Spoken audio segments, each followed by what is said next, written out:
E nesse vídeo vamos começar a resolver as questões de matemática financeira aplicadas no concurso do Banrisul em 2023 pela banca SES Gran Rio.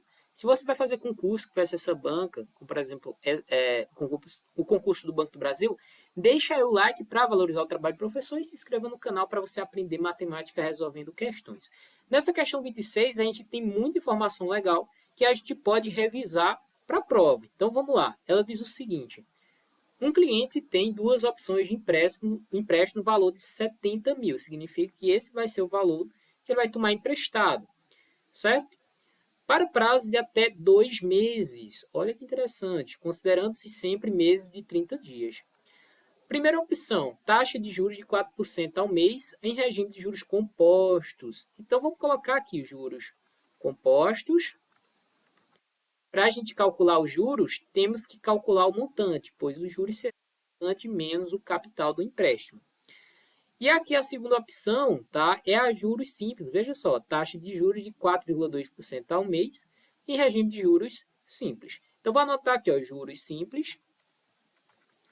E para juros simples, a gente tem uma formulazinha para juros. Juros é igual ao capital vezes a taxa vezes o tempo, beleza? Aí a pergunta é a seguinte: se o cliente tomar essa quantia emprestada e pagar 15 dias após, escolhendo a opção mais econômica, dentre as duas oferecidas, economizará. Aí veja só, ele dá um dado aqui, que é a seguinte: a raiz quadrada de 1,04 é igual a 1,0198. Aí a banca, o que é que ela queria que você percebesse? Ela queria que você percebesse que 15 dias é igual a quantidade de dias do mês dividido por 2. O que significa isso? Significa que um mês é igual a 2 quinzenas. Certo? Era isso que ela queria que você jogasse. Por quê? Porque a gente vai precisar dessa informação para transformar a taxa de juros, né, de 4% ao mês em quinzenal. Então vamos lá. Primeiro passo é calcular aqui, ó, a taxa de juros compostos de 4% ao mês e transformar em, eu vou colocar aqui interrogação, tá? Em quinzenal. Aí perceba que, como que a gente faz isso? Como a gente está falando de juros compostos, então você vai ter que somar um, certo? Mais a taxa de juros, só que essa taxa de juros aqui tem que ser em nominal.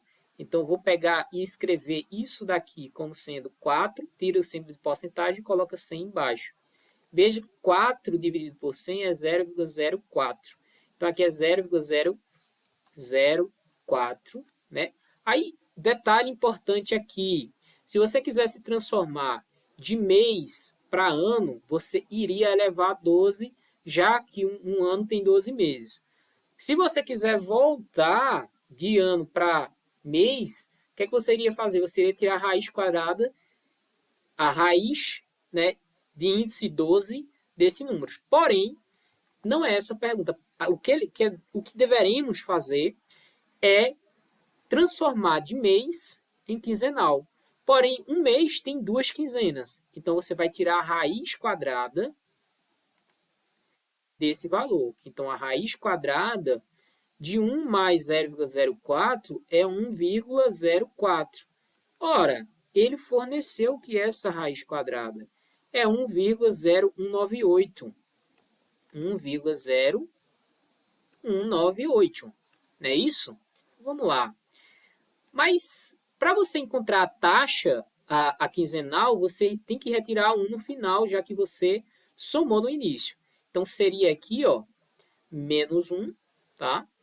O que a gente encontra é 0,0198. Multiplicando por 100, a gente vai encontrar 1,98% a, né, a quinzena, tá?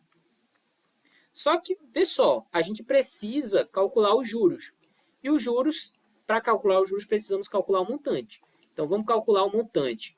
O montante de juros compostos é o que? O montante é igual ao capital vezes 1 mais a taxa elevada ao tempo. Então, o que acontece aqui? O montante é igual ao capital é quanto? 70 mil, né?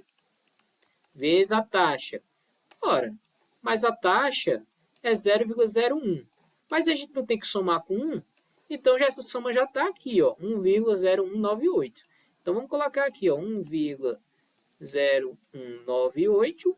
Só que isso é a quinzena. E isso, a quinzena é o quê? É apenas 1. Por quê? Porque ele pergunta aqui, ó, no início da pergunta, tá? Aqui, ó, se o cliente tomar essa conta emprestada e pagar 15 dias após. E a gente calculou os juros aqui da quinzena. Então, o montante, nesse caso, é 70 mil vezes 1,0198. Só que, veja só, perceba o seguinte, aqui a gente tem 4 zeros e aqui a gente tem 4 números após a vírgula. Então, para calcular isso, a gente pode eliminar essa vírgula com esses 4 zeros. Então, vai ficar 7 vezes 10.198. Então, temos que fazer essa multiplicação, que é 10.198 vezes 7. Então, 7 vezes 8 dá 56. Então, 6 vai 5. 7 vezes 9, 63. Mais 5, 68. Vai 6. 7 vezes 1, 7. E 6 dá 13. Vai 1. 7 vezes 0 dá 0. E 1 dá 1. Então, 7 vezes 1, 7. Então, veja que o montante é 71.300, né? O montante é 71.386. Ora, mas os juros não é o montante menos o capital? Então, os juros é o quê? 71.386 menos 70 mil.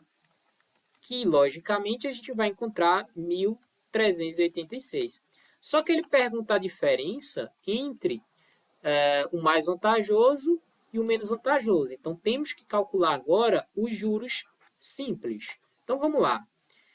Ele diz que é de 4,2% ao mês. Como é juros simples, e a gente sabe que um mês tem 2 quinzenas, então eu tenho aqui de 4,2% ao mês. E para a gente transformar em quinzenal, basta a gente dividir isso aqui por 2. Se a gente dividir 4,2% por 2, vamos encontrar 2,1% a quinzena. Certo? Então, para calcular os juros, basta a gente aplicar essa formulazinha. Então, nesse caso, ele quer juros simples. Então, juros simples é igual ao capital, que é 70 mil, vezes a taxa. Perceba que a gente tem que colocar esse nominal. Então, é 2,1 sobre 100. Professor, por que 2,1 sobre 100? Você vai tirar o símbolo de porcentagem e colocar aqui embaixo 100. Vezes o tempo. Ora, o tempo é a quinzena, porque 2,1% é a cada quinzena, então é 1. Olha que legal, né? Aqui a gente pode matar 2 zeros com 2 zeros. Essa vírgula aqui, a gente pode eliminar essa vírgula com mais um zero. Então, fica juros igual a 70 vezes 21. Perceba que eu posso multiplicar 7 vezes 21 e depois acrescentar um zero. Então, vamos fazer isso. 21 vezes 7. 7 vezes 1 dá 7. 2 vezes 7 dá 14. Então, juros é igual a 147 e a gente acrescenta esse zero aqui. Então, dá 1.470. Porém, ele quer a diferença, né? Então, vamos lá fazer a diferença dos juros, que é 1.470 menos 1.386. Agora, a gente tem que fazer essa subtração, né? 0 é menor que 6, a gente tira 1 aqui, sobra 6. Vem para cá 10. Então, 10 menos 6, 4. Então, aqui tinha 7, agora virou 6, né? Então, a gente precisa tirar do próximo aqui, fica 3. Aí, essa dezena vem para cá, fica 16. 16 menos 8 fica 8. 3 menos 3, nada. 1 menos 1, nada. Então, aqui é nada e nada. Então, a diferença é igual a 84. Então, o que ele ganha em escolhendo os juros compostos ao invés de juros simples é um valor de R$ 84. Se você gostou desse vídeo, deixe o seu like, se inscreva no canal para você aprender matemática resolvendo questões. Então é isso, um forte abraço, eu vejo você no próximo vídeo.